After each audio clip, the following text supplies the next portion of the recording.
faso Maliba Koromuru ko ni maa kɛra maa ɲɛmaa ye i k'i hakili to a la o kumana ko fɔta o kumana caya cogo o cogo o tɛmɛnen ka bɔ yen maa ɲɛmaaya a bɛ kɛ ni dusumaɲɔgɔn ye dɔ bɛ fɔ bɛɛ kɔ kɔnti a ma nɔgɔn dɛ i mana ɲa ani ni ɲana i ko tɔgɔlamurunin jagoya dɔnna da i la siga t'a la dɔnna f'i ma siga t'a la a bɛ f'i kɔ a bɛ f'i ɲɛna o jɛlen don ɲɛmaaya tɔgɔ ko ɲamanto siga t'o la i jamu ko sunungu a bɛɛ ka ku i la a bɛɛ bɛ bɔ yen caman bɛ yen k'i hakili t'o la kosɛbɛ nka ɲɛmaw olu fana ka jɔyɔrɔ u mana jɔyɔrɔ o jɔyɔrɔ kɛ kosɛbɛ a kɔkɔrɔdonba fana i k'a dɔn k'a fɔ kɔmaw la ladiri ye siga t'o la an bɛ dugawu kɛ k'a fɔ minnu n'olu bɛ ɲɛmaayaw la ala k'u sɔn i k'a dɔn kɔmaw fana na minnu bɛ u to u danbe na ka laban k'u dɛmɛ u ka kɛwalew la ani u kɛciw la ala k'o kɛ renouveau télé filɛbaa a n'a radio lamɛnbaaw Kɔrɔmuru an bɛ bɛɛ fo ka bɛɛ lajɛlen waleɲuman dɔn u n'a ka kan y'an kɛlen ka ɲɔgɔn lasɔrɔ i k'a dɔn sigila n'a bɛ laadalasigi kofɔ min na a bɛ bɛn i k'a dɔn kɛrɛnkɛrɛnna arabadonyaw fɛ misibɔ tile kuma ni an bɛ ɲɔgɔn sɔrɔ yan sigi kun tɛ dɔwɛrɛ ye kunnafoni gafew olu kɔnɔ kunkanko kibaruya walasa ka se k'o lase k'o langale a ɲini kun ye min ye maa minnu ni u bɛ yen ni i k'a dɔn k'a fɔ kunnasiri bɛ u la u bɛ se ka kunnasiri o basi yɔrɔ k'o kɛ i k'a dɔn groupe renouveau ye cogo min na bi ye araba ye san kalo sabanan ni a bɛ n k'i ɲininka mars kalo kofɔ tile 16 san 2022 yɔrɔ min n'o bɛ tali kɛ i k'a dɔn k'a fɔ sunkalo fana na o fana bɛ k'i sɛnsɛn ka na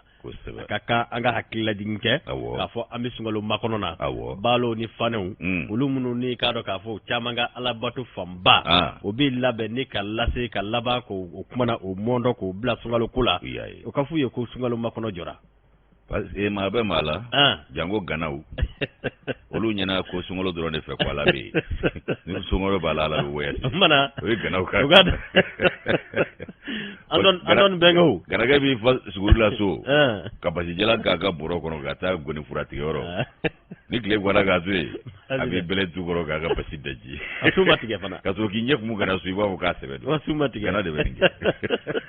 o man dɔn bɛnkɛw a ka f'u ye fana fanɛnakaw ko sunkalo makɔnɔ an b'o kɔnɔ a dɔ la sunkalo bɛ k'i sɛnsɛn ka na mana a musaka ani k'a dɔn a tali limaniya an bɛ dugawu k'ala k'o nɔgɔya an bɛɛ lajɛlen kosɛbɛ k'i fɔ k'i waleɲuman dɔn a diyara n ye ka bɔ bangɔni na ka se yan gurubinɛba in dun ami a bɛ yen b'a min baasi foyi t'a la ali buyaki ka gurubinɛba in wɔwɔ a ko ko k'i fo ayiwa k'a diyara n ye ne da tɛ ka bataki ci yɛrɛ ma e cogo di tan don yanni bangɔni di diboli ka jan quoi a kɔni a taa ka segin n'o m'a fɔ n k'ale lasigi tɛ n tɛrɛ tɛ fɛn kelen na donc dugu jɛbali bɛ kɔrɔ ta ayi ne m'a ta dɛ e kɔrɔ de don ani don awɔ yala ɲininkali ye min ye ba min gurubinɛba in bɛ yen alu ka ba min a bɛ yen tubarikala alu kamara ka ba min a bɛ yen dafa n ma t'o nɔfɛ wa a diyara n ye a fɔlen bɛ mun a diyara n ye tasuma fɔlen bɛ da jeni wa bangɔni bɛ ka kɛnɛ ɲɛ b'a ka wele la n ko a y'a sɔrɔ ɲɛ bɔ a bɛɛ ko tawara kala ko a kamara koyi a ma nɔgɔ bɛɛ da la cɛ an b'a fɔ ani k'a dɔn dibolikaw bɛɛ lajɛlen a dɔgɔkɛ Seba bɛ yen an yɛrɛ ka musokɔrɔba ɲuman bɛ yen k'a dɔn denw ba n'a bɛ yugudu kofɔ bɛɛ bɛ diboli nin waati in na Kɔrɔmuru o kumana min ye bangɔni kintigi alimami diinɛ ɲɛmaa ani k'a dɔn k'a fɔ kamalenkuntigiw kɛrɛnkɛrɛnnen yɛrɛ Dakawule Nostradamus a bɛ Sanogola la bɛɛ b'i fo basi t'u la alhamdulilayi basi tɛ maa si la tubarikala alimami Siaka Sakɔ ko k'i fo k'a diyara n ye dugutigi Burama Kɔnɛ Bekɛni ko k'i fo tubarikala kamalenkuntigiw ko k'i fo o ma aw ka dugutigi ye Bekɛni ya balɔntana kun don an grand frère kɔrɔba dɔ de kɛra dugutigi ye bi min dola ta i ko kabako Bekɛni bɔgɔ yan a bɛ ne tɛ bɛɛ la dɛ Bangɔni dugutigi Bangɔni tɛ dɛ Salebugu dugutigi Bangɔni ka kin ka ca awɔ secteur ka ca nka dugutigi Soba o bɛ Filabugu la baasi tɛ baasi tɛ donc de ta ye Burama Kɔnɛ dugutigila Soba o bɛ Filabugu la baasi tɛ Burama Kɔnɛ ka tila ka kamalen tɔgɔ ga kan wayi a kumana a ma ka dugu ka di ko jugu kɛ non aw ka Salembugu in ka di i ta y'a da ye e m'a fɛ ko Salembugu wa Sale ye manamana fɛn ye Sanogo jaabi tɛmɛ Sale ayi a tɛ tɛmɛ o kan jango Sale barakɔrɔ la o gulukotole k'o da sanfɛ gulɔ kan ni mama nyeba bulungu de duru nagi kala ya adigi kala ya mana ko chugodi bismillah saha marhaba janjo kafire ko sidibe marhaba adama sanawo ko kifo sanabola be ko kifo salimu ko kifo bangoni mume ko kifo wa komini ere ko ga foli ke bela ajarambe ameru na anyamao anika do la de la kundiu bela jire ko ka foli ka awi ka sebe koro wari no bola me bani ka do fleba jama ku be ka foli be yanno ni sangaina janjo masa kafire ko sidibe marhaba maya ka kene ko ne alhamdulillah bashi te de mayala tabarakallah umbe ala tanu ka kanu ba jama fuku barkada ko sufla masay du kuraje ale oje awnye amaika do foi kai on se tanu ni barkada ni wala nyman donye ka nyesi jawaru wahiduma beso masa nanya le tanu amara rasulu tanu ka barkada ni ga wala nyman do nyamani kisi bayala ko jide aka ya masha Allah amasaw sarata mbulu ka duma ko yi fulini tanu ni barkada ni wala nyman do temene ko anti 50 nyina ambe do ke uluye ali bi ala ku bulu kan shuje ankoro ka bana koro be basi ka jiri ke lafiya ula we kanu soro min bu toro munu be tienso bada dali ala ka no uluna nga bamba to bela jelenye ko kanu ba jama ka bismillah ukafu be bismillah kene minga kuna foni kene do ya fo chugo mi ku bo kuna siri kuna fasiri sebo ngoni mbamulu achama ne bi afoka nyokurun shori ngatika nguru na kuma bati banda o kelengele munu sugandira kuna ku kulo garjige anu nye garjige nyama da ko nyuma ni kulo nyegale joko nyuma ala ka no wiye ka la se ko nyuma no anyero wiye au nganao shuwa ko letigini ne ga shujuru tigu kulo de ba mabe ka chere beka soro isigiro la lafia la ala ko no ufana ya masha kanyama ya so befo ukafu barkada ka koma were fo ka uliga joni chesri la kanu ba jama ko bismillah dagale du tubarikallah marhaba itamina wa ko mbamine inafu ya fo tugomi na nyama ya so bebe fo sango minye ikado kefa sangare jama dugu kefa aka ikado ka fo chesri ka se ka laban tuguni ka no bismillah kunda kunya nabo ikado ka fo hawa gafure ale bi anini soja u bere ka tasira ujirula mabe ka sura make gachi ambafu kene sanfe ka kuyate akita bako fomba Zakaria fomba chebulo do wa msugulo do ujabi kagele sade obe anton nun ka dondi kono nangla la am ta demande ngon me mindo ko de alla manage musubula manage chebulo fomba taliman do ko tugunde e frago amuna ko be de augmente fragote mi mbia ko ka augmente fragote mi mbia o mamafu ni ala ka je ayre ikado ambara nyona anjenyo ananga manyema ikado ka fo mo wadu sisugo garalo conseil l'orientation fana nambe bwana bi fana ban fe amafu ka bismillah kene uka ni ala ka je ko mo anta ko bla dagrindala ambitama ikado ka fo wati no fe mali kunyi hake ka doy ne be mbulu mono bo mimbi talike kuna fo de gafe annoncer ikado ka fo ukalla dalla nyingali be nabi araba dunya nyingali kufo da do ko pourquoi ne pas le dire mona ko muna atifo atara nanye karo ka fo bamako komini sabana konnana rengere nena échanger mimbe romro ikado ka surunya miri gere no komini sabana miri romro ko ni yero yi ko kuma na kaka mo hakilika ikado ka fo lawli ni ka lajje awo ke ka bi sansa babu nyango bobi ikado ko sudo ko ni joli damne na ni yero ko folina da do ko magasin ndo yenyana na na magasin munundo romro ubara damne na amalaba ubara damne laban bali min vle ka kelimbe ikado ka fo de kumbaye bi sabu ulu ka jatimine na koromro min bi talike ni yoro ko folina o kuma na ka jolu baraw damne na ka keni magasin yi wala sami ni obi talike kado ka fo nyini ni nyingalula ela ka fo komini yere manyemo ulu de kai kado hakilna tale ni nye nga bara do damne bali ka sani kado ka fo adamne ne na laban bali oye ka sabu ke munye ro ko yoro mbila ma ka kele do kado ka fo vagabo ni bandu ulu de daga yoro ye kado ko komini sabana amiri yere na korla la mamunu nulu beni sigida in kudron ro mi kerengere na kasurnya échanger la photo go wer la famu tugula bina fo échanger ikado ka fo ex babemba una korla du kiba ye ka fo ni yoro na ikado su kon tugudu menyana a magasin na majole ndo unga ko bara ngera bara damne ne ka filika bo ubulu ka kembe de kumbaye bide wa na ka ikado ka fo mi yella kana balya yere ni ko sinzi ni yoro ko fole na sabu mamunu nulu ikado ka fo tega wushu ni bullo bulla blalung ani wale jugu kebaw ro olu koni ndayro kelimbe ni ngunyi bi wa ko min yere ya Allah kaba kuna dabali bai ni be kele kado ka fo sanzaba bunyango jermana kafo manyema munu nolu be komini sabana kono ro o kuma na ko bebe teme Allah ga ko sigida mo be de kuna bi olu be gele ala bi o kuma ka kan ko mami no be talike komini sabana na ani mamunu nolu dongo be ni nguna u ka dabali ni fere tike tiliala wala sa somunu ni abara dabole fle na jutikelu mvle ni ye na akon blara ikaro ka fo tama na teni ikaro ka boko masega ta laba ka kembe de kuni gele munye bi do ni vagabond ko lu dagayro kele min vlani nye yoro imbara inko alabane abina ni ikaro ka fo yoro nyedal la nyeniye wabi ka sababu ye minye ikaro ka fo nafa boda ulu ka bo Allah ngako ka ikado so jutike ka bla mana magazenu ka tukunywana sanzaba bunyango tate bo shishite mene ka kele de kado ka fo vagabond ni bandu ulu dagayro ye bi munu be ka de kun taka nyechi sigida mo uluma daro kamara ni ale temezina ka jatimne odun e wajibi de yo e sinyana gari shi yoron tayo asika to la de onni wagabo shi yoro bubulo olu mana tu ka kokolo nge ututu nyama dogo tu nyama dogo yorone na do fana kunfle ni sukunu ngura kuluse ngoro ino ndula chikene bayin kofe omni support ale kofe muruko se suluni ndo kunglale do ku na ka magazan yi soni nunu yire ni do na kono ali nyonga fori o dagale di gagele jango ka ke be mine sogolo kono ko ga fere ke wala mau ya laje amma mau nyefa yoro in fana turati ina bi yeni fo chugo mina o fana wati o kala ko jugo kala damandade daga yoro kete ndo biku daga yoro do na jete mine sa yana ga to ko jugo kala obulu olu do ye u kam mine ndo ka kono meganicien do ya ki u kam magazanu yi reparateur ya ta ga magazanu yi pièce fere la do ya fe olu tora ko mine te dondo wa ga bongo do yara note o fana ko mitidi da dogo ko ni ngoyin aka wale aka laje di nyama jolina madola ko damne bale aka fsa laban bale ya ide aka la ka chaya ko ni bali ku ko ni ti klo laba kana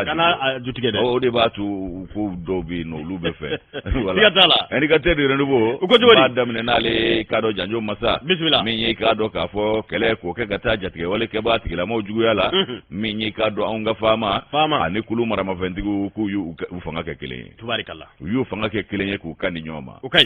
yakuwa dumya mi ikado aleka nobla yani gatere renubo kono bi ko kanyeshi ikado kele ikado o kele chemunu no lule do kanyenyi mi bi no ikado eta islamiko Grand Sahara ko EIGS malini Niger Dangela ku kele do ka mauninda dingani dalay jango civil la kaw olu torole du bulo ni yoroko fole nuna ko sebe o mana lade be malien aleni ikado ka fo jekulu marama vendige munu yubulo no bla sebena olu farala nyonga ni ku tiga di nyoma o mana ka bingani ngela nunu ka dangar ula ku kumbe yasa ku ka ku ka daga jugugule ka bo civil udala o ibado dogo ku temene jati o watu bela jile kera kelela ni yoro ina jati ke wale ke ba ulu ko ni ka do ka fo ulu munu nye bulu faradoye ko ikado ko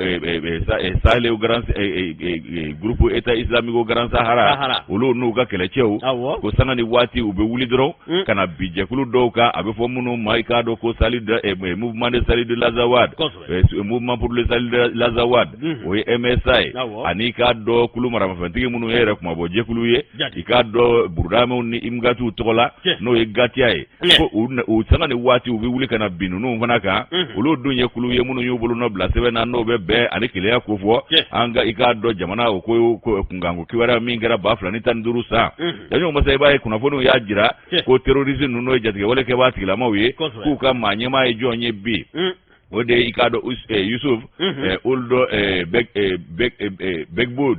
Yusuf uldo Begbud no ba le wele ko Abdul Bara ale de wa Abu ale norobla alu wadil mi no tarashula ale de o norobla ni sigida ko volen no na wale de kele fleka wuli ka joke ka nyesi mauma jango civilu tegelangulo o kona ko trabasuli o ko ngara ni roko volen na tegama do anala ko be mi menaka marabulo kono nae amali ni Niger jamana danje aka ja mi yoro min be no tamalati tarata temene ibai kafo ani inshiran araba temene ko wulilla kata bi MSA ni gatia ulu jose munum be kabu ulu de be ka yoro la kana sabati kata bi uluka ulu dun yekulu ye munu ni ikado gouvernement o masuna kuludo munu nyu bulono blanga benga sebena aywa ku bita bingari min kataga nu segere ku be bon Niger de kana ni baranke dallu dojon o de sorola ku be bon Niger di kana ni bara in secrétaire général mi be MSA tola Musa Aga Asharatuman ale de ni kuma préparer la tige ko man numbe bon Niger de kana bi ulu kanta ro ni ngone jera Otumara Musa Aga Asharatuman ale ko ni jatige wala ke ba tigila mawo ku kulu bade na shuru ya saka jama ire jabo ya saka ikado jama kulu chaya kulu bo dabulula ko ma ba fla foka tase ikado moto ba fla foka tase moto bas moto kɛmɛ fila ta kɛ fo ka taa se moto kɛmɛ saba ma ko o de nana suru dugu kan wa moto kelen kelen bɛɛ jadima fila fila b'a sanfɛ awɔ moto kɛmɛ fila fo ka taa se kɛmɛ saba ma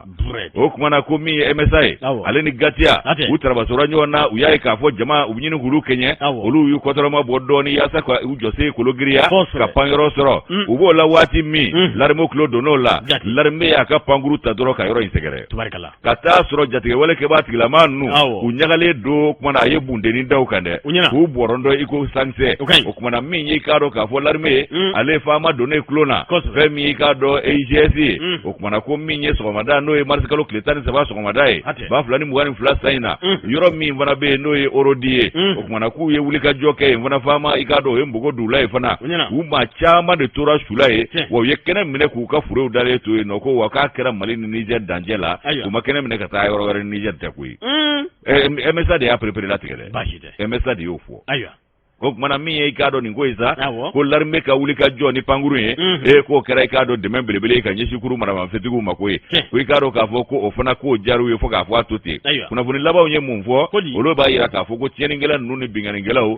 ko i k'a dɔn k'u nana kun min na k'a ma ɲɛ u bolo wa ko Mbogo kɔnɔ kelen donn'u la u taara k'u ka su caman to kɛnɛ kan o t'u jogo kɔrɔ ye n'i y'u ka maa fa wa u b'a sa olu fɛ ka taa o kumana ko a b'a jira k'a fɔ tasuma barika bonyanen u taara i k'a dɔn u ka maa sigiyɔrɔma caman olu t'u to kɛnɛ kan ye Lareme ani k'a dɔn kulu maramafɛntigiw k'u y'u tɛgɛ di ɲɔgɔn ma baara bɛ se ka kɛ cogo min ka ninnu jɔse fiɲɛya hali ka ja hali k'u jaba la k'a da wolo an ka lafiya kelen ye o kumana o baara min daminɛnen filɛ ko min ye k'a dɔn jɛkuluba bɛna sigi o jɛkuluba min bɛna sigi sa olu bɛna ɲɔgɔn ye belebele kɛ kulu maramafɛntigiw ani gouvernement u bɛɛ bɛna fara ɲɔgɔn kan ka fɛɛrɛ ni dabaliw tigɛ cogo min na dagajugu yɛrɛ an bɛ fara ɲɔgɔn kan k'a wuli ka bɔ an dala cogo min na hali ka ja minnu y'u bolonɔ bila accord d'Alger la dɛ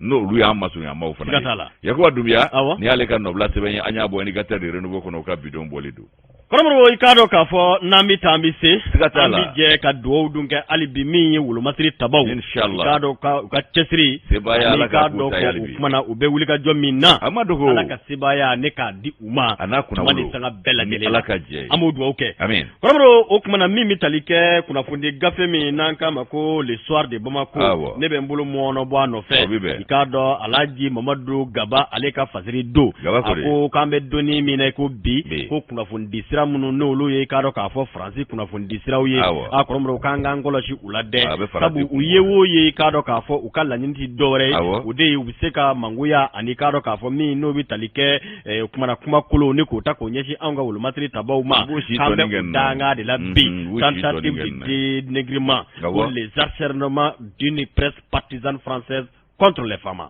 Et bien, moi, blessé, non. Fama dɔrɔn contre le Mali. K'an bɛ donni minɛ ko bi. Contre le Mali. le soir de Bamako kɔnɔ min ye fasiridiba ni i k'a dɔn Alhaji Mamadu Gaba a ko an k'a ta k'a jateminɛ nin waati laban ninnu na k'a fɔ ko kabi waati jan k'an bɛɛ b'a dɔn k'a fɔ anw ka wolomasiri tabaw i k'a dɔn u bɛ wulikajɔ ni cɛsiri min na k'a ma dogo maa si la dɛ maliden bɛɛ lajɛlen ye o seere ye wa k'o kumana k'an bɛ donni minɛ ko bi i b'a ye ko hakililaji ka kan ka kɛ ko k'a sababu kɛ mun ye kabi waati jan anw ka i k'a dɔn k'a fɔ gɛlɛya mun n'o b'an ka saheli jamanaw kan n'o k'a ma ko bande sahelo saharienne o kuma ko olu min n'o b'i k'a dɔn k'a fɔ cɛncɛnka jamanaw ko fɔ i k'a dɔn ko bingani kɛlɛ minnu n'olu bi kɛ kɔrɔ ko kuma na ko a kɛlɛw ko a kɔni lakodɔnnenw ka gɛlɛ kosɛbɛ sabu maa labɛnnenw tɛ maaw don minnu n'o bɛ bali ka wuli ni ka taa bi k'a dɔn k'a fɔ anw ka wolomasiri tabaw kan walima ka taa bi duguw kan ko k'a sɔrɔ kun tɛ a la dalu jɔnjɔn fana tɛ a la o k'olu ye kɛlɛ sugu minnu ye kɔrɔ ko bɛɛ b'a dɔn k'a fɔ kɛlɛ minnu la gɛlɛma ko o dɔ ye o dɔ ye o ko ka bɛn ni o bɛɛ ye anw ka wolomasiri tabaw ko sango an bɛ donni minɛ ko bi n'a ma ɲɛma n'a bɛ kolilala i k'a dɔn k'a fɔ Sadio Kamara ko fɔ a n'a ka cɛdenw k'u kɔni bɛ i k'a dɔn k'a fɔ wulikajɔ min na bɛɛ lajɛlen ye o seere ye anw ka wolomasiri tabaw Kɔrɔmɔrɔ ko kabi kunu fo ka se bi ma bɛɛ b'a dɔn k'a fɔ u ka wulikajɔ u tɛ dɔwɛrɛ ye o de ye ka se ka jamanadenw lakana u n'u bolola hɛrɛw bɛɛ lajɛlen ko k'a bɛn ni kumajan ye o kumana k'anw ka wolomasiri tabaw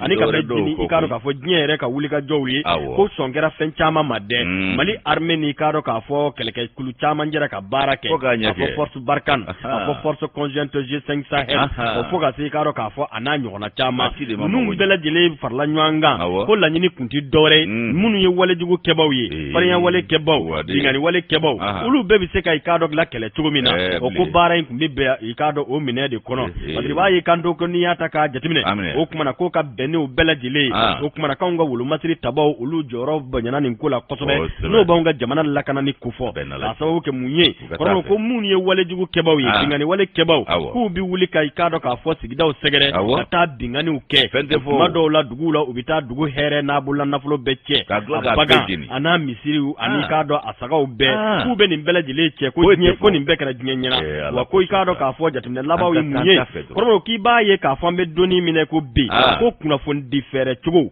kunnafoni di siraw kɔrɔ kɔrɔnkɛrɛnna minnu n'olu bɛ bɔ Faransi jamana na kunnafoni di b'a y'i sinsin o ko in kan kosɛbɛ ko yala baara in bɛ ka kɛ kɛcogo jumɛn na a bɛ ka kɛ sariya kɔnɔ wa a bɛ ka kɛ n'i k'a dɔn k'a fɔ diɲɛ ye kunnafoni di fɔ cogo min na wa ko dɔw la ko maa b'i yɛrɛ ɲininka k'o jaabi k'a tɛ yɔrɔ jan fɔ dɛ kɔrɔ k'a caman bɛ yen i k'a dɔn k'a fɔ ko a tɛ ka kɛ ni i k'a dɔn kunnafoni di sariyaw ye i n'a fɔ diɲɛ a laɲini cogo min na ko i b'a ye kuma caman na ko minnu n'olu bɛ tali kɛ k'a dɔn k'a fɔ Faransi kunnafoni di siraw olu b'i k'a dɔn k'a fɔ mankutuw ta ni ka u yɛrɛ nɔfɛmaw ani u ka kɛlɛkɛcɛw k'olu masɛgɛrɛ nka min bɛ tali kɛ k'a dɔn k'a fɔ galabu faga fo ka se k'a dɔn k'a fɔ kumalangolo walima kɔrɔfɔ kalanda walima k'a kɛ k'a dɔn k'a fɔ seerejuguw la seere olu caman bɛ ta ni ka ɲɛsin anw ka wolomasiri tabaw ma ko a laban mun kɛra n'a ma sen sɔrɔ nka ko jateminɛw ye mun ye kɔrɔ k'a b'i n'a fɔ maliden caman de y'a dɔn bi k'a fɔ ko min ye Faransi kunnafoni di sira ninnu ye k'u bɛɛ lajɛlen ka kɛta k'a tɛ ka kɛ n'i k'a dɔn k'a fɔ sariya ye wa a tɛ ka kɛ n'i k'a dɔn k'a fɔ jamanaw ka i k'a dɔn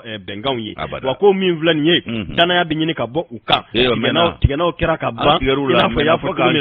na an tigɛr'u la fo k'an c'u kɔfɛ an ta tigɛrɛ ninnu n'a mɛnna koyi ko danaya kɔni k'o bɛ ɲini ka bɔ u kan k'a misali jɔnjɔ ye jumɛn ye kɔrɔmɔdɔ k'u ye i k'a dɔn kunnafoni langolo dɔ labɛn wa bɛn marisi kalo yɛrɛ ma tile 14 san 2022 ko i n'a fɔ k'a fɔ u ye tɔgɔ fɔ yɛrɛ de kɛ koyi kunnafonidiso min n'o k'a ma ko Radio France Internationale n'a bɛ RFI ko fɔ olu kun ye jalaki ɲɛsin i k'a dɔn k'a fɔ Mali wolomasiri tabaw ma k'u binna i k'a dɔn k'a fɔ jamana u ni Russie jamana maa dɔw exaction de l'armée malienne et de ses supplices russes ko kumana k'u y'o kɛ wale min ni u y'o kɛ sofara mara la kɔrɔmɔdɔ ko sɛgɛsɛgɛliw y'a bɔ k'a ye k'a fɔ nin kuma kun tɛ kuma tiɲɛma ye nkalon tɛ a la ko wa kuma tɔgɔ tiɲɛ de don wa dabali de don walasa min bɛ tali kɛ anw ka jamana o kumana a wolomasiri tabaw ani jamanadenw bɛ se ka siga ɲɔgɔn na cogo min na k'a ka kan maliden caman k'i kɔlɔsi maliden caman k'i hakili to i yɛrɛ la k'a sababu kɛ mun ye k'o kɔrɔfɔ in yɛrɛ lasetɔ i k'a dɔn k'a fɔ RFI fɛ u y'u sinsin min kan hali bi o de ye Wagner ko ye Wagner ko in kɔrɔmɔdɔ k'a ma da u ye i k'a dɔn k'a fɔ joli ye dɛ k'a ma kɛ joli la sumalen ye u bolo dɛ k'an bɛ donni minɛ ko bi Badiriba n'a b'i k'a dɔn k'a fɔ Alhaji Mamadu Gamba ko fɔ a ko min n'o bɛ tali kɛ nin ko in na k'a Mali y'a ta jɛya dɛ Wagner k'olu dati don Wagner ko la min jɛlen don Mali ni Russie jamana tɛgɛ bɛ ɲɔgɔn bolo ko ka bɛn kɛ u kan i n'a fɔ ani jamana wɛrɛw tɛgɛ bɛ ɲɔgɔn bolo cogo min na Russie jamakulu kura yɛrɛ kan ka na o tɛ Wagner ye si voilà mais qu'il s'agit bel et bien des coopérations riches et cela est tout à fait normal o tɛ Wagner ye si dɛ o ye Russiw ka légionnaires de ye olu ka légionnaires ye mun ye mercenaires tɛ yan u bɛ baara la diɲɛ fan bɛɛ fɛ l'américain tɛ baara la diɲɛ fan bɛɛ fɛ mercenaires tɛ anw fɛ yan kalankaramɔgɔw de bɛ anw fɛ yan o fana digira dɔw la sɔnja da k'a bɛ danga min na bi ko min ye k'a dɔn k'a fɔ Mali gouvernement Mali marabaw olu sinsin min kan olu dama don Wagner ko la dɛ nka min kɔni jɛlen don Mali ni Russie jamana tɛgɛ bɛ ɲɔgɔn bolo k'o ye ko ye ko min ye k'o ka jɛya bɛɛ ye wa bɛɛ k'i yɛrɛ ye o minɛ kɔnɔ parce que i b'a ye kanto k'a fɔ ko maa minnu bɛ yen n'olu ye ni arajo lamɛnbaw ye n'olu ye ni k'a dɔn k'a fɔ nin kunnafoni di sira i k'a dɔn k'a fɔ a matarafabaw ye k'u ka kan k'u hakili to u yɛrɛ la sabu ko kuma caman na kɔrɔfɔ caman bɛ yen k'a bɛɛ lajɛlen bɛ labɛn kɔrɔmɔdɔw kunnafonidila fɛ k'a sɔrɔ a tigi ma se a sira a kɛnɛ kan wa a tigi yɛrɛ ma i k'a dɔn a kunnafoni jɔnjɔn sɔrɔ ko k'a sɔrɔ a caman bɛ yen k'u kɛn bɛ ka bisimila minɛ Bamakɔ yan Sofara kunkan ko kibaruya il faut que se k'i to Bamakɔ tiɲɛ don nka k'a bɛ kɛ ni i k'a dɔn k'a se sariya ye wa a bɛ kɛ ni i k'a dɔn k'a fɔ dalilu dɔw ye kunnafoni di mago bɛ dalilu dola o kuma kambe doni mine ko bi ka jele do beye mamunu no lu be ka do ka fo France kuna fondi bara ko fo boro ko munu ya akuna fondi sira lambe baw na matrafa baw ye ko akaka mali dina wal may ka do ka fo France dina beki kolosi baw ka jele do ka fo min bi talke acharnement no ye ka jalaki jago ya nyechi ikado ka fo anga wulu masri tabaw ma ku be o danga de labbi badri ba ko ni ka ikado ka fo korofo kunje munye ko kanga kolosi ni wale nuna ko sabu ko ni mike sababu ye nga ko afamuna ikado mal den chama fe ka ban ka fo dalimu no bu ko wale munge yani ikado baramu no be ka ke atika ke kula fundi hakew ana sariya konnana sabu ke munye ka bi na fo ka fo mankutu tien o de bi labe ka nyeshi anga wulu masri tabaw ma l'histoire de Bamako ikado luka bi boy ni sigi kemeni ni koyi akili fiye manun de ta famu nunu rega kuma so manjugu Faransi ladon munun be an fe ya ladon munun be an fe ya ndu be mankutu la kuma so nunga dongodo olu de ga jugu ni Faransi yere mbajite wallahi Allah ala ga ndo ya sabu Faransi ladon fana ladon jugu joy jugu munun biya nu hakli be faraje o bulo ke isu tapo ya fo jugu ni ani munun biya nu hakli be larabu bulo olu de wul ga ladon yi ma bi hakli de bo o ladon nunu bara tienu bula to mankutu tien ani yoro tien kuma fodi wa RFI France 24 nunu be u ka propagande ke kuma sodi o dona fana on fe amena o kuma na France ni olu tonji wulile ana korodo sigatala janyo masa akwandi atika sira so bele amba fo l'armée ku ka tafe o kana dabla de u ka tafe dron demeni demenyoya bi ulu nana aw nga konyo de bombarder ya no akuma tarami buni nu ya dam na nga buni lawuli wallahi an gati ni recherche ka damne kata buda kuna kata demison fa gawo ku ta mana u faso kula ku fa gawo kera barkan ni ministre ma fe da fende fola aw nga dugu kuturu halakila ka tasma blana manifina here la fema fola ko yumani washi akaka washi ge ro la ka tema de akeru nyena u mafem fo yumani washi o kuma na janyo masa nam mesebeta mi nangwa makoika do national tasa aywa mi nye ministre u kai ka do nabalia ikado ka jere keneka hala o kuma minu bora ka biza maliki tanyugura ale kalmun taninga kuna funa ko kambi national ko nala ko nyekine do ka kejon kambi fanga blo nyema Dr. Shogel ko kala maiga o ko barani ikado dawali ni wuli ka jo giringa jo ni ngaki bedam ne do ya saka ni chekele simbo kalaka ka singoro mache ni ka singoro binti ka bwa koro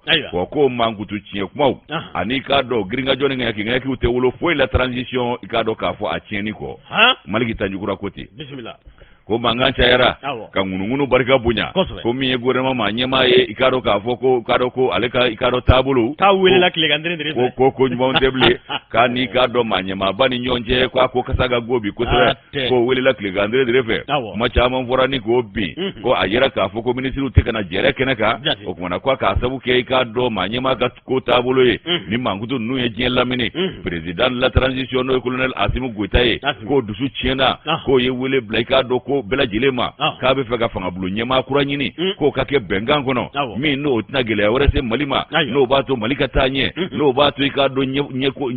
ko ka nyesoro hakilla tike kana ikado ko mi nye ikado nyesi de banye bi bante gele ya ve ko malipse ga basiki chugomi ko Asimu be ko ofanga bulu nyema nyini bashite giringa jo olukera fasiri keba ikado aya fo chugomina akoko ni ngunu ana ikado amankutu badi FF kwe na mga folofolo labana kuna ifoni ncheri sira ufe kletani nduru bonyongo oko mankutu bunyana aiwaku ya jira ka foko fe mi ikado ko tabolo minye ko maka na kalaturu ni kumaiga kwe ko kurane kolote manyira ikado ko kuma balolente aiwako kuna fono ya jira ko fe mi ikado ka foni ngonu tabolo ye mankutu chayara be itafo bebe ka ikado akinadi ibai ka fo ko min be sena ko de fanga bulo nyema ko Choguel ko kala maiga kale re wala seme ko communiqué o yo jira ko communiqué bora président yoro ka do ka fo no colonel Assimi Goïta ko Choguel ka fanga ko aka wala seme o kuma ko Choguel ele wala seme kambe yoro mi ko bi ibai ka fo ko nyema kurabe ka nyini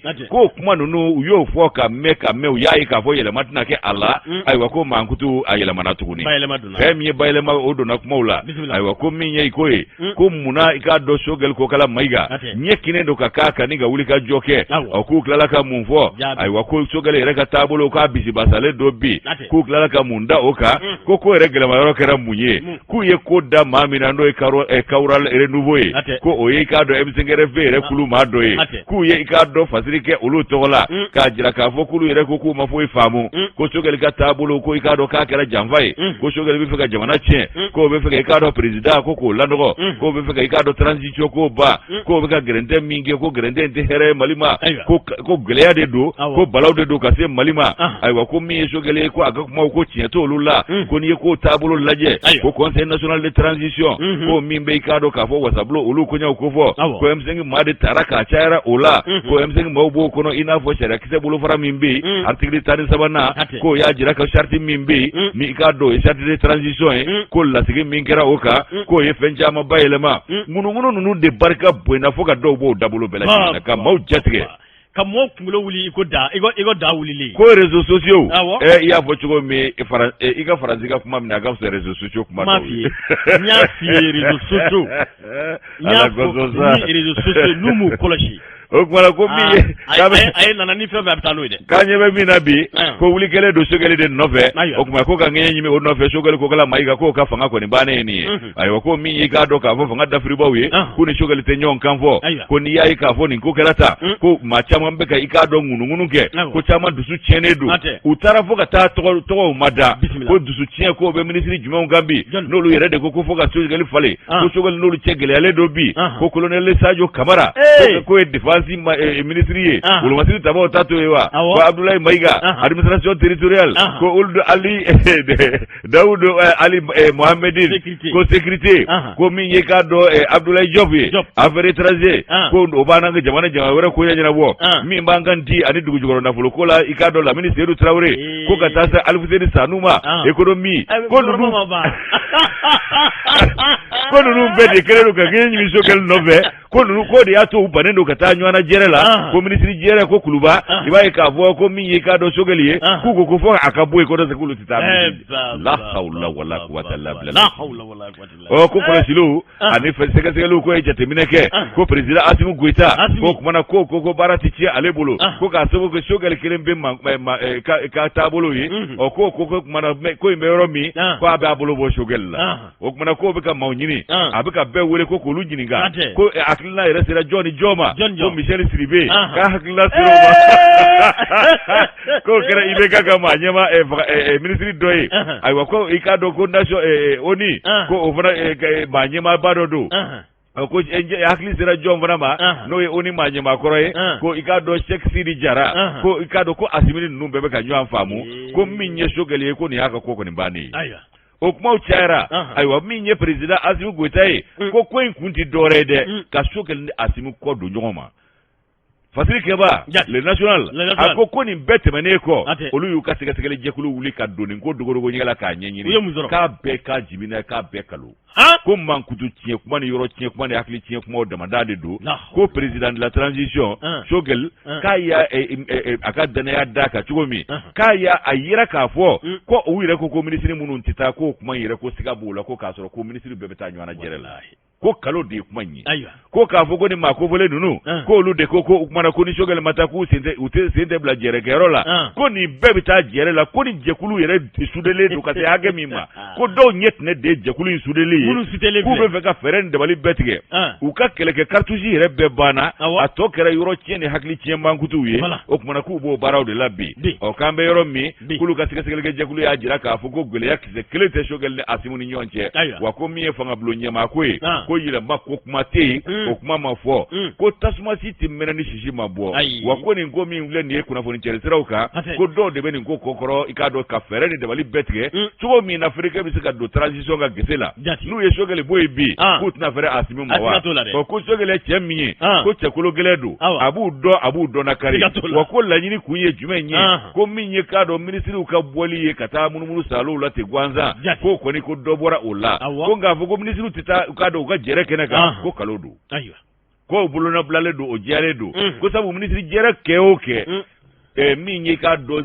jaabi ye olu bɛɛ lajɛlen bɛ fasiri k'a kuncɛ sɛbɛn k'o dilan fangabulon ɲɛmaa fɛ ka taa di i k'a dɔn jamana ɲɛmaa ma i n'a fɔ sariyakisɛw y'a laɲini cogo min na marisi kalo tile fɔlɔ 2022 san ko min ye k'a dɔn k'a fɔ nin wulikajɔ n'a manipulation ye k'a dabɔ kun de ye ka fereke don transition ka gese la ka Sogɛli k'a ni Asimi kɔ don ɲɔgɔn ma n'o y'i bolo b'o la u bɛ se ka fɛrɛ Asimi ma cogo min na o kumana ko min ye conseil min ye jɛrɛw ye ko minisiriw ka taabaliya kuma k'a jibina don fangabulon ɲɛmaa yɛlɛmali ko ani k'a dɔn ko gɛrɛntɛ b'u ni ɲɔgɔn cɛ ko nin bɛɛ lajɛlen ye hakili tiɲɛ kuma ye Maliki Tanjugura ni y'ale ka nɔbila sɛbɛn an y'a bɔ le national kɔnɔ ka bidon boli don janɲɔgɔn Maliden kolo ka gɛlɛn u dɛsɛra sa o a tɔ bɛ kɛ nin de ye sisan sabu min ka d'u ye u ye nin kɛ i dɔgɔnin na min ka d'u ye diɲɛ na u b'o de fɔ ko o de bɛna kɛ jugu sago ni Ala sago mana da i min mana jigin i kɔnɔ i yɛrɛ ŋaniya i b'o sɛbɛn dɔrɔn ko o de bɛna kɛ ko jamana yɛrɛ walima k'a bila conditionnel la ka singa nka n bɛ min f'i ye u bɛ digi kɛ maa minnu na minnu ka hakili ka fiye ani minnu ka faamuyali tɛ yɔrɔ jan ye ka tɛmɛ ninnu sanfɛla kan u bɛ fɛrɛ olu de ma i y'a faamu n'o tɛ hakili ko ale bɛɛ ye nin ko ninnu faamu ka ban o de y'a to u ye fɛn teli si bɛɛ kɛ ɲɛma sɔrɔ ko la mouvement de diversion fɛn décor u ye nin bɛɛ lajɛlen kɛ ka dribble kɛ ka arrêt bloqué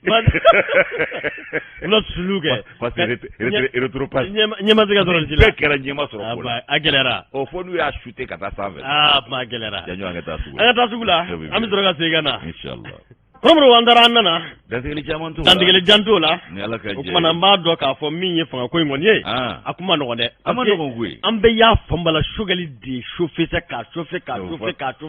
n'a bila min na ka n'a bila k'a ka fɔbali dɔ fɔ i b'o dɔn je ne démissionne pas i hakili b'o la n hakili b'a la n'o kɔni bɔra i da dɔrɔn n t'a dɔn n bɛ n ka démission di maa min ma i hakili bɛ dɔgɔ de kɛ n dɔgɔkɛ la a n'a ka premier ministre o ye Sekmoro balo plein pouvoir a n'a ka plein pouvoir o balo na yɔrɔ min na a b'o kɛra o sera sago la i dɔgɔkɛ tora dɔrɔmɛ 5 ɲare u Yamadu nɛgɛ a waati la walahi a kun b'a ye o walima nin fana k'a fɔ ko je ne démissionne pas awɔ Musa Mara y'o fɔ a kɛra wajibi ye Sogɛli b'a dɔn k'o ye Mali kuma ni terema ye a tɛ bɔ a da kuma ni terema min tɛ fɔ Mali la o de y'o ye a tɛ bɔ a da mais ni réseau bɛ chauffer koyi i tɛ sɛgɛn tigɛ o ni réseau chauffer a bɛ suma fɛn min ka jugu o ye tigɛnzonya de ye tigɛnzonya de kasa ka go ni fɛn bɛɛ kasa ye k'a fɔ i t'a kalama kana k'a kalama yɛrɛ o ma la k'a nɔgɔya tigɛnzonya de kasa ka go walahi o ma la k'a nɔgɔya n'o tɛ nin wa réseau chauffer ya ka tɛmɛ o sumana o kɛra waati dɔw kɛra an kun t'a dɔn k'a bɛ bɔ ko dɔ yɛrɛ kɔnɔ n'a kun fɔra ko maa dɔw yɛrɛ ka kuma ye nin ye réseau ka diɲɛ bɛɛ bɛ girin a kan nka bi wa olu mana fɛ a ye taa sara fɛn banna annonceur Kɔrɔmuru ale kuma an bɛɛ ko foyi ma ɲi politique tɔnw kɔnɔ tugun RPM gɛlɛya bɛ yen IRD gɛlɛya bɛ yen Kɔrɔmuru i k'a dɔn ko politique tɔnw kɔnɔ bɛ yen a k'a ko k'a sɛbɛkɔrɔ gɛlɛya an bɛ ni ye annonceur ye Dado Kamara ka mɛn ka kalimu kala ni k'a ta u kan ko an ka jamana fanga d'u ma ko ka kalata kɛ ten dɔrɔn gɛlɛya bɛ faso kan gɛlɛya b'aw ka tɔnw kan aw ɲɛ t'o si la ko kala ka taa dɔrɔn politique tɔnw na bi est-ce que politique yɛrɛ man ka dabila Mali la mais an b'a f'i ma ko ye kɛlɛ anti démocratique ye dɛ démocratie bɛ min démocratie bɛ min i bolo siɲɛ la ne k'a ye kalata tɛ démocratie ya kalata cɛjugu ye démocratie dɔ ye ayi cɛjugu kalata ŋanamunen ye démocratie dɔ ye ayi kalata baara fa soju la k'a bɔ ka na jate kɛnɛ kan o tɛ démocratie ye n'o tɛ démocratie a tɛ anw fɛ yan fɔlɔ an ka taa ni bataki kunna i k'a dɔn k'a fɔ annonceur kɔnɔ min n'o bɛ tali kɛ i k'a dɔn tɔn minnu n'o bɛ politique tɔnw ko fɔ RPM k'a k'a dɔn a ndayin bɛ bi IRD k'a ndayin bɛ bi parce que i k'a dɔn Dado Kamara ka fasiri don a ko k'an ka hakililajigin kɛ ko ninnu de bɛ jate i k'a dɔn k'a fɔ parti la belebele n'u ka i k'a dɔn k'a fɔ kalata kɛlenw olu ye u bɛ bɛ jate kalataw la belebelew ye n'u ka tɔndenw la caya ye u bɛ tali jate kalataw la n'a fɔ min ye fɛɛrɛtɔnw la belebele ye kɔrɔbɔrɔ k'a dɔn ko n'a ta bɛɛ lajɛlen ko gɛlɛya kɔni n'i k'a dɔn k'a fɔ fila tɛ kelen ɲɔgɔn kɔni ɲan bɛ i k'a dɔn nin fɛɛrɛ tɛ ninnu kɔnɔ daa dɔn ko k'an ka hakili lajigin kɛ dɛ ko maa minnu n'olu ye i ka tɔn minnu filɛ nin ye n'a bɛ RPM ko fɔ n'a bɛ IRD ko fɔ ninnu bɛɛ lajɛlen ye ADEMA dérive ye ninnu bɛɛ lajɛlen ye ADEMA denw ye ko ka hakili lajigin kɛ ADEMA o kumana a i k'a dɔn k'a fɔ fɛɛrɛtɔ min don o kumana ko RPM ale bɔra a kɔnɔ wa IRD fana bɔra a kɔnɔ san 2001 ko min n'o bɛ tali kɛ i k'a dɔn k'a fɔ RPM na ko o bangena san 2002 gɛlɛya kɔni n'ale i k'a dɔn kalata ko la min ye IRD ye k'o fana bangena nka ale kɔni sigira sen kan san 2003 parce que b'a y'i kanto k'a fɔ o bɛɛ lajɛlen kɔnɔna na ko kumana min ni o ye Ala ma hinɛ na honorable Soumaïla Cissé ale daɲɛnen kɔ ka ban kɔrɔbɔrɔ min n'o bɛ tali kɛ k'a dɔn k'a fɔ a ka fɛɛrɛtɔn k'a ma ɲɛmaaya kalifalen do premier vice président o la n'a bɛ professeur Saliku Sanogo ko fɔ ko ka bɛn ni i k'a dɔn k'a fɔ gbɛlɛw caman ye wulikajɔw caman kalata ko kunkanko kibaruya kɔrɔbɔrɔ min n'o bɛ tali kɛ jɔyɔrɔ ko la fo ka se kalata yɛrɛ cɛbɔ ko o ko kosɛbɛ kɔrɔ nana da in kosɛbɛ wa k'a nana i k'a dɔn gɛlɛyaba la nati IRD kɔnɔ k'a sabu kɛ mun ye kɔrɔbɔrɔ min bɛ tali kɛ kalata i k'a dɔn k'a fɔ cɛbɔ ko kunkanko kibaruya dalen se o kumana min bɛ tali kɛ IRD k'a gɛlɛya dugu jɛra komi a daminɛna tɔgɔw fɔliw daminɛna i k'a dɔn k'a fɔ min ye Bubu Cissé o tɔgɔ fɔra Mamadu Igor Jara o tɔgɔ fɔra Maître Demba Traoré k'o fana tɔgɔ fɔra kɔrɔ kabini o waati la ko min ye IRD tɔn kɔni a yoboyaba daminɛna mɔɔw daminɛna ni ka fɔ ɲɔgɔn kɔ mɔɔw daminɛna ka fɔ ɲɔgɔn kɔ hakilinaw la k'a sababu kɛ mun ye kɔrɔ bɛɛ lajɛlen n'i ka taariku bɛɛ n'i nako ani bɛɛ lajɛlen n'i nacogo IRD ko gɛlɛya kɔni dugu jɛra kabi i k'a dɔn k'a fɔ min ye Ala ma hinɛ na Soumaïla Cissé daɲanen kɔ Soumaïla Cissé i k'a dɔn k'a daɲanen kɔ i n'a fɔ Fasiriba y'i kanto cogo min na min bɛ tali kɛ kalata ko ɲɛmaa kow la kalata yɛrɛ n k'a fɔ fɛɛrɛtɔn yɛrɛ an bɛ se ka hakilinatigi kɛ cogo min na walasa tɔn ka sigi sen kan wa ayi dɛ jɔnni bɛ ka na kɛ i k'a dɔn k'a fɔ an ka tɔn i k'a dɔn k'a fɔ cɛbɔ ye k'o de gɛlɛya daminɛna k'a daminɛna ni mɔɔw nali ye Mamadu Igor Jara Bubu Cissé Maître Demba Traoré ko ninnu na ko jɔn de bɛ na kɛ i k'a dɔn k'a fɔ cɛbɔ ye o de ye IRD mɔɔw cɛ ci ni k'u cɛ fara ni ka laban k'u fili ɲɔgɔn ka tiɲɛ ma fo ka IRD kɛ i k'a dɔn k'a fɔ o kuma bɛ donnin minɛ ko bi k'u bɛ bɔgɔ jɛnnen na parce que b'a y'i kanto k'a fɔ ko bureau min ni o bɛ yen n'o professeur Saliku Sanogo ale tun y'a maa ɲɛmaa ye olu tun y'a kanu baara in ka to i k'a dɔn k'a fɔ taabolo la taabolo min ni congrès ordinaire mana se i k'a dɔn k'a fɔ a baaraw bɛ sigi sen kan ni tɔn maa ɲɛmaaya bɛ sɔrɔ ka kalifa maa min na kɔrɔbɔrɔ a bɛ kalifa o la ni tɔn bɛna maa min sugandi u k'o kɛ cɛbɔ ye a bɛna kɛ u ye nka ko min bɛ tali kɛ jamakulu la olu caman bɛ yen olu ma danaya yɔrɔ sɔrɔ u la olu fɔ ni i k'a dɔn k'a fɔ fɛɛrɛtɔn wɛrɛ ni ka dabali wɛrɛ sigi sen kan dabali min kɛra sababu ye u ka taa i k'a dɔn k'a fɔ congrès extraordinaire ni ka o dɔ sigi sen kan min n'o ye i k'a dɔn k'a fɔ jama lajɛra la balenba ye min labɛnna hakilila jiginna fɔ a maa ɲɛmaaya yɛrɛ sugandira ni k'o di i k'a dɔn k'a fɔ Guwaɲɔ Kulubali ma Guwaɲɔ ale kɛlen i k'a dɔn k'a fɔ o ɲɛmaa ye k'o kuma k'olu fana tun ye a wajibiya professeur Saliku Sanogo a ka kibaruya n'i k'a dɔn k'a fɔ fɛɛrɛtɔn i k'a dɔn k'a fɔ se n'a setigiya k'a bɛɛ lajɛlen ta k'a di i k'a dɔn ni président kura in ma ko gɛlɛya nana kabini o waati k'a sababu kɛ mun ye min ye i k'a dɔn k'a fɔ professeur Saliku Sanogo ale min ye IRD premier vice président ale fana n'a ka jamakulu olu y'a ye k'a fɔ ninnu ye sariyaw sɔsɔ u ye i k'a dɔn k'a fɔ sariyaw kɔlɔ fɔ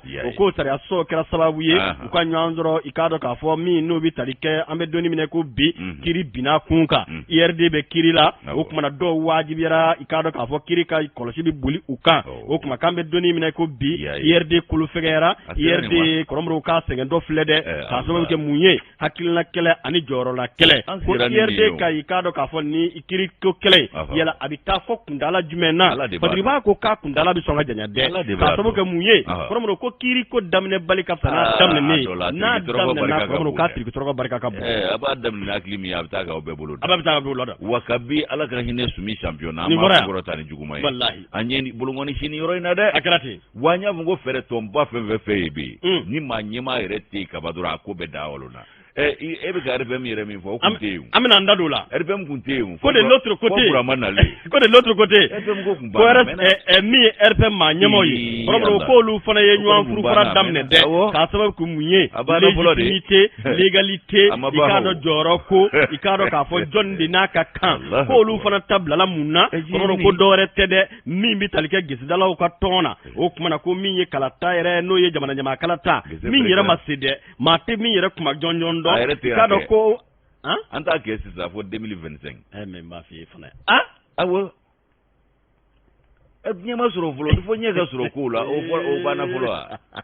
o ma ko RPM konna gelera ba ko RPM konna kasa gwera RPM konna koromro ko be nywan fleni karo ka fo nyengere ni do retede ka sababu ke munye koro kambe doni mine ko bi mimbi talike Bokari Tereta ale minye karo ka fo RPM ale president o kuma na ana jenyon ko lu fana filime nywanga nyema dobu tafo yanve do rabu tafo yanve ka ko sebe koron dainedo RPM ko lu ye nywan labla ikado ko RPM ko lu fana ko lu fega to fle ni fere to munu no lu jatimbe fere to mbawye ko ka soro wati la datimne ba do ko lala ko mimbi talike ikado anga jamana parti baw afo adema PG afo RPM afo IRD ko kuma dola nunu be bora adema kono wa akachala fe kana ke nu hakilna una sega nywan la soro unu fara nywanga ni ka candidat kele ni ko sugandi nga koromro ko hakilna ko ni mi vlaniye ka bi janya ula kosobe de ka sababu ke munye do jumende la RPM ka balaw bi ba IRD ka kolo fege ya balaw be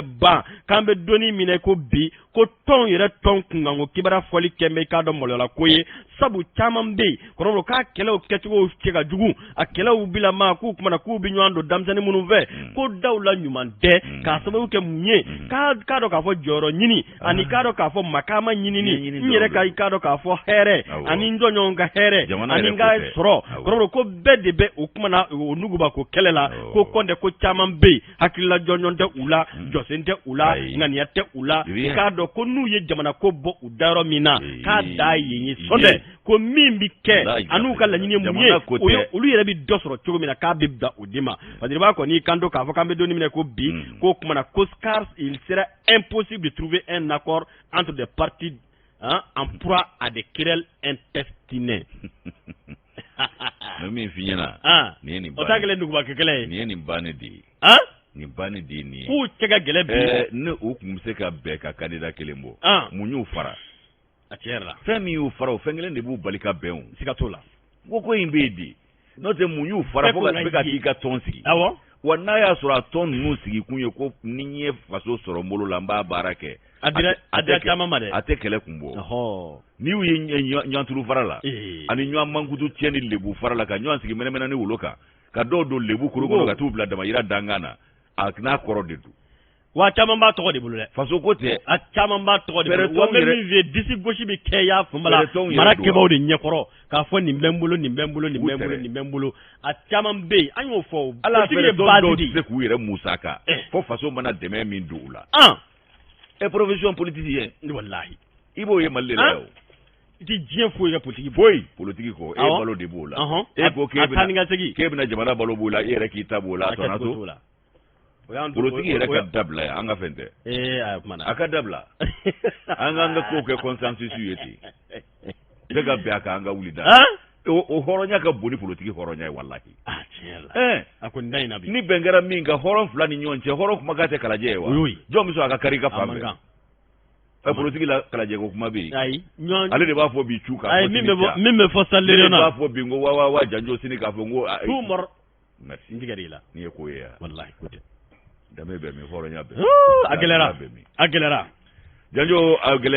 agelera tigla ba bolo sabuni e farmita obigelere bolo ande on te pas parti là de gouvernement ante politique do amma politique adogomani comité wa ali comité on da ko ni club de soutien wo ya yere da wo de ko club de soutien karsa au côté de club de soutien voilà club de soutien of d'Afrique mba l'état kodi Yakuba Daw ale kembe ka fasiri ke bi akoko bonde bara ainga mbulo fula fura gabo nunu na ali nimisa tala barkan ni takuba no etakula ulu katali ko ali nimisa tala kunga okofeza ulu katali kuma ambo nisojala kuma mi ko mado uledo ni kuma wore singorode kubi ka nyini Asimu Goita de febi ko karata nataka ka ke cheboy kabakari yoro kuma jugu doyni akwani ni dagli na nyuma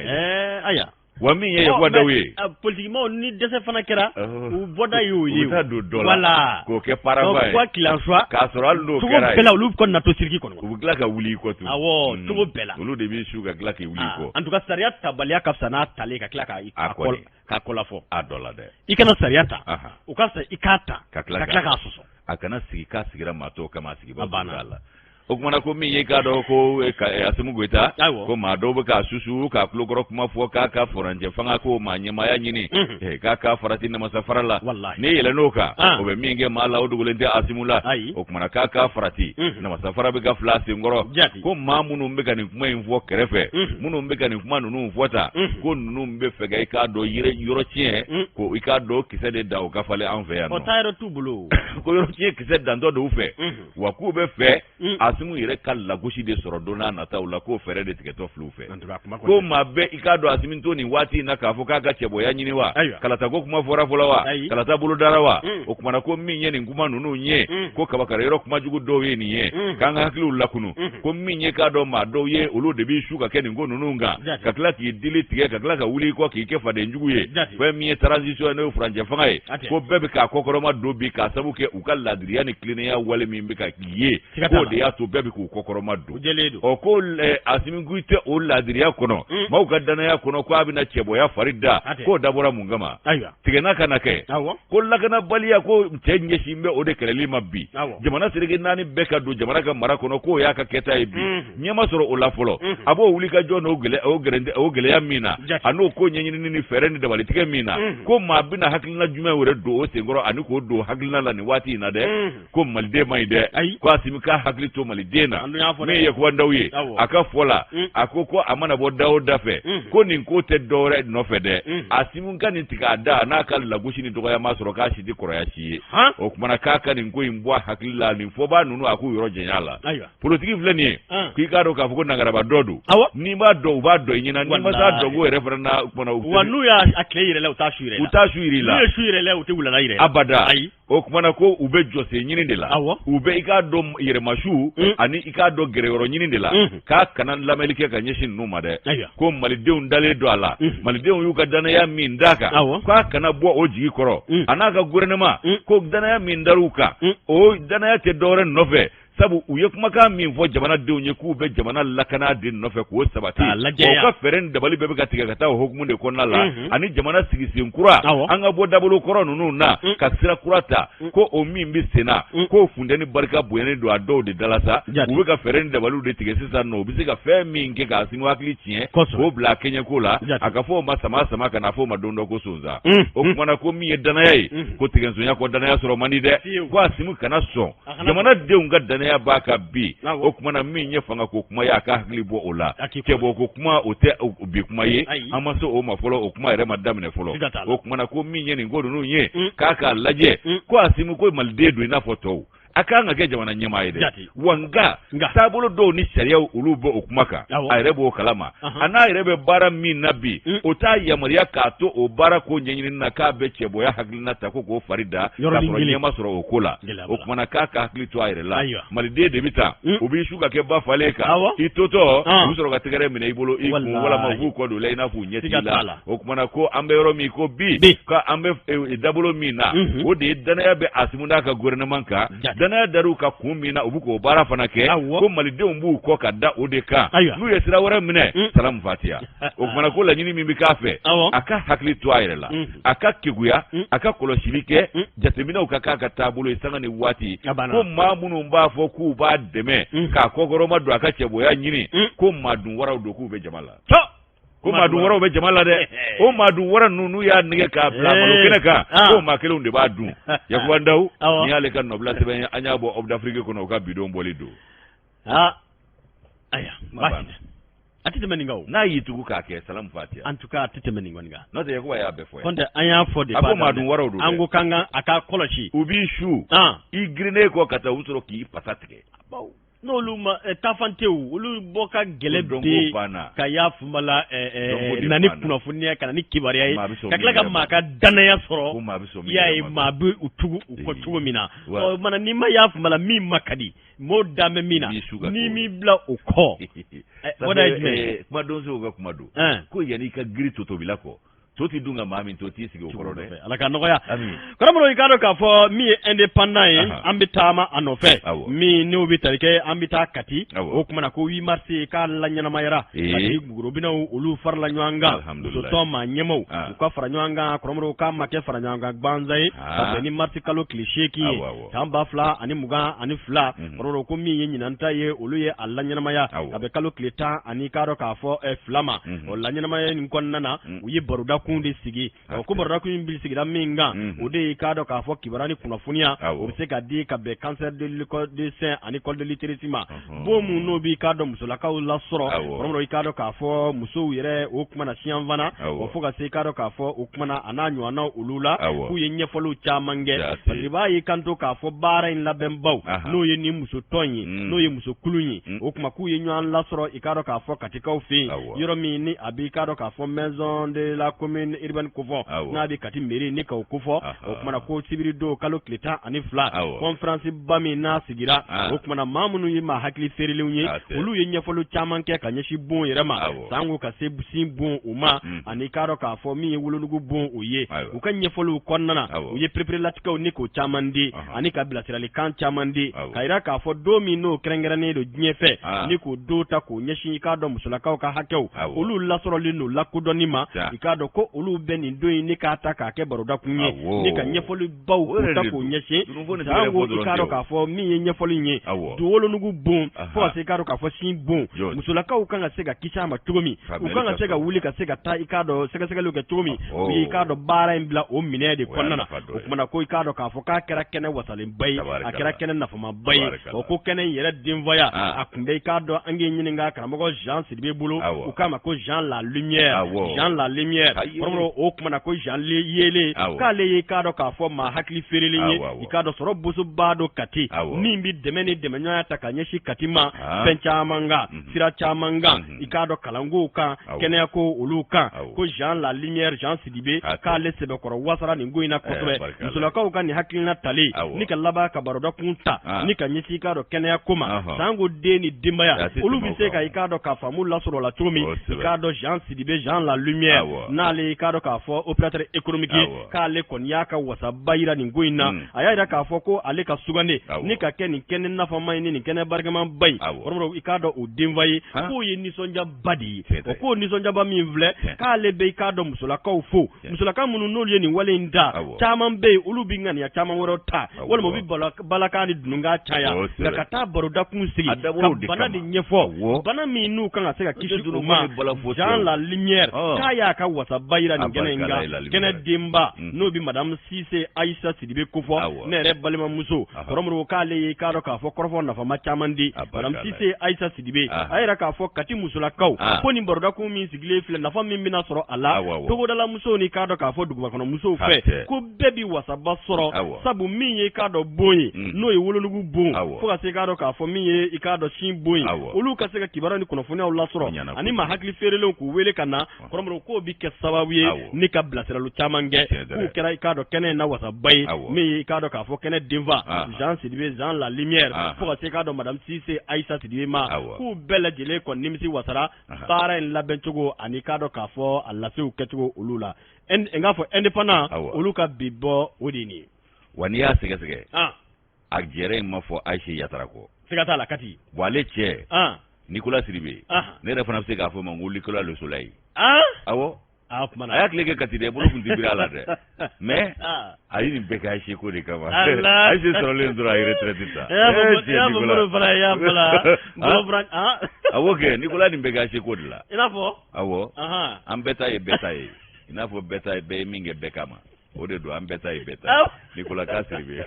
wa ci ka Voilà. Radio la Selibe la ka kuru. Robro la Selibe ni ni kibare ni kuna kibara mi na meno la se alla jabo na la mebo ma. Mamadou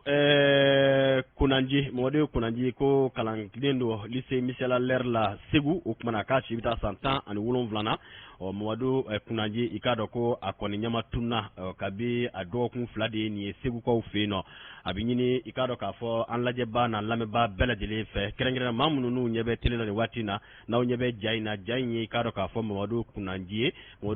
ikado ko kalande do Segu lycée Michel Aller la ka koni nyama tunna dokun flabunyango ashibita 100 ani wolonvlandla ni mami kera ikado kiwarani kuna funia sorobaye ni kamale ni na ikake ikado ka fo ala domba jonjo wala saka ni numero nu wele ka kuna funia du uma numero folo oye 4 ngafo 75 51 83 18 mi ikado ka fo a bay numero flana oye 66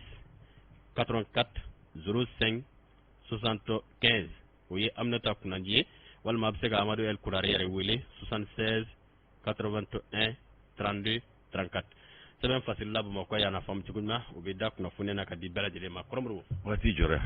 asira kuy na la sona ambe folike ka barka dake ko sobe asroga kambeda ni ala sona ala manga jonya joana awo na funu woro kana ngada tinisa